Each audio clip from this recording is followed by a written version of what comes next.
اپنے ہسبینڈ کے سامنے آپ نے اپنی ویلیو کو اپ گریڈ کرنے کے لیے کہا کہ میں اپنے ہاتھوں کو نہیں دیکھتی، چاہے وہ رف ہو چاہے کھردرے ہوں، میں ڈائریکٹ چولہا صاف کرتی ہوں۔ تو میں آپ کو ایک بات بتاؤں، لیڈیز نارملی جو گھروں میں چولہے صاف کرتی ہیں ان کے لیے باقاعدہ کپڑے کے گلوز بھی ہوتے ہیں اور پلاسٹک کے گلوز بھی ہوتے ہیں، ان کو پہن کے بھی صفائی کی جاتی ہے اور ہاتھ بالکل نیٹ اینڈ کلین رہتے ہیں۔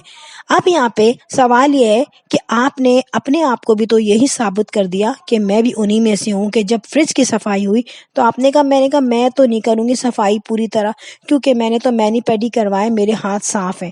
تو اس وقت تو میں کہوں گی کہ شاہزیب کی برائی کا پوائنٹ آف ویو تو بنتا ہی نہیں ہے۔ وہ شخص جو فریج صاف کرنے بیٹھ گیا، باقاعدہ فریج کی اس نے جو ریک ہوتے ہیں، جو کیبنٹس ہوتے ہیں، وہ تمام چیزیں اس نے صاف کی۔ اور دوسری بات یہ کہ 6 مہینے بعد فریج صاف کرنے کا کانسیپٹ جو ہے یہ انہوں نے ڈالا ہے۔ مجھے تو لگ رہا ہے ان کے گھر میں بنگڑا ونگڑا ڈالا ہوگا کہ بھائی ہماری بیٹی نے آج فریج صاف کیا ہے۔ فریج اور کچن یہ دو چیزیں ہوتی ہیں جن سے اس کے گھر میں رہنے والی عورت پہچانی جاتی ہے۔ کچن اور فریج دونوں میں کھانا پینا ہائیجینک چیزیں یوز ہوتی ہیں، مطلب گھر میں کچن اور فریج سے زیادہ پاک صاف جگہ کیا ہوگی اور ہونی کیا چاہیے۔ تو آپ یہ سوچیں کہ آپ کے ساتھ تو بچہ بھی ہے، صبح کا ناشتہ، چائے، دوپہر کا کھانا، شام کی چائے، بسکٹ، مہمان آنا جانا، رات کا کھانا، تو یہ تمام کام یعنی کہ 24/7 جو ہماری جو موجودگی رہتی ہے کچن اور فریج میں رہتی ہے، تو کچن اور فریج جڑے ہوئے ہیں۔ فریج ایسی چیز ہے کہ اگر فریج گندا ہے تو آپ اس گھر کا کھانا بھی کیسے کھاؤ گے؟ مجھے تو یہ سوال سمجھ میں نہیں آ رہا۔ 6 مہینے تک آپ کو وہ گندا فریج نظر نہیں آ رہا۔ فریج کی صفائی ہر گھر میں ویکلی ہوتی ہے، ویکلی نہیں بھی ہوتی تو 15 دن میں تو ہر فریج صاف ہوتا ہی ہوتا ہے۔ نارملی ہوتا ہے کہ فریج میں اگر رکھا ہوا کوئی ٹماٹر بھی پھٹ جائے نا ذرا سا، تو اس کو فوراً ارجنٹ بیسس پہ ہم صاف کرتے ہیں کہ یار فریج گندا ہو رہی۔ پلاسٹک کی جو گرلز ہوتی ہیں، جو پینٹ ہوتا ہے اس پہ زنگ لگ جاتا ہے، اور جب زنگ لگ جاتا ہے تو وہ کالک میں چینج ہو جاتا ہے۔ تو میں یہ حیران ہوں کہ بڑے مزے سے امبر یہ کہہ رہی ہیں کہ میرے شوہر جو ہے وہ ایکسپائری چیک کرتے ہیں۔ پہلے میں نے کہا یار اچھی بات ہے ایکسپائری چیک کرتا ہے، لیکن پھر میرے دماغ میں آیا جب 6 مہینے بعد فریج صاف ہو رہا ہے تو اس میں تو کتنی چیزیں ایکسپائر ہو گئی آپ کی، آپ کو پتہ ہی نہیں کہ اس کی ڈیٹ ہی نکل گئی۔ تو یہ شوہر جو ہیں بیچارے وہ عقل مند ہیں تھوڑے بہت، کہ انہوں نے سوچا میں فریج تو چیک کر لوں، اتنی میری بیوی سمجھدار ہے، کہیں کوئی چیز ایکسپائر ہوئی ہوئی واپس فریج میں نہ رکھ دی جائے۔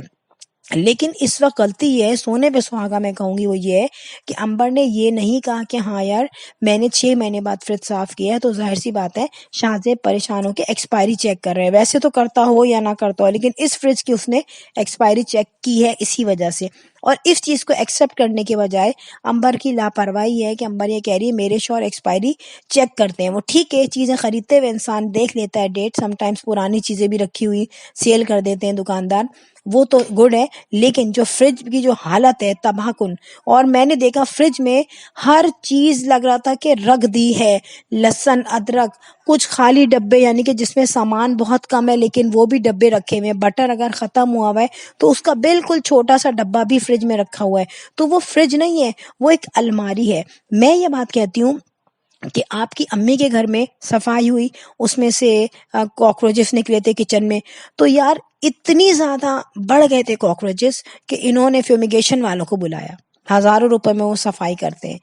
ہوتا تو یہ ہر گھر میں سونے سے پہلے یا تو پاؤڈر چھڑکتے ہیں کیبنٹس وغیرہ میں یا اسپرے کرتے ہیں، تو کاکروچ اس حد تک بڑھتے ہی نہیں ہے، ورنہ کچن میں تو کاکروچ پیچھے لگے رہتے ہیں کیونکہ وہاں پہ موئسچرائزر ہوتا ہے تو کاکروچ آنے کا بہت چانس رہتا ہے۔ اسی طریقے سے آپ کے گھر میں کہیں صفائی ہو رہی ہے، پتہ نہیں کتنے سالوں بعد، کہیں سے بلی کے بچے، کہیں سے چوہے کے بچے، کہیں سے گیدڑ کے بچے، کہیں سے شیر کے بچے، بچے ہی بچے نکلے جا رہے ہیں، پتہ نہیں کیا ہو رہا ہے۔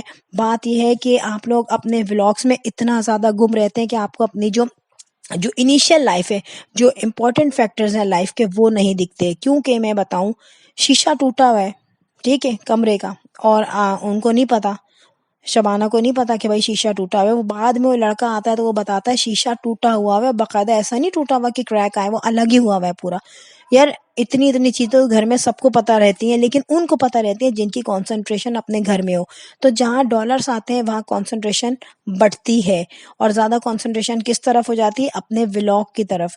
اب جب انہوں نے دیکھا کہ بھائی شیشہ ٹوٹا ہوا ہے اور اس کا بھی ولاگ بنانا ضروری ہے، کیونکہ ظاہر ہے یہی چیزیں ایک ولاگ میں انٹرسٹ پیدا کرتی ہیں، اور پھر وہ بولتی ہیں کہ بھائی ویوز ملیں گے ہمیں، ویوز کے بجائے ویوز کے بعد جو ہے ہمارے کچھ کامنٹس بھی آئیں گے اور ظاہر ریئیکشنز والے بھی کچھ نہ کچھ کہیں گے، تو کچھ نہ کچھ ہمیں اس کی پاپولیرٹی مل جائے گی۔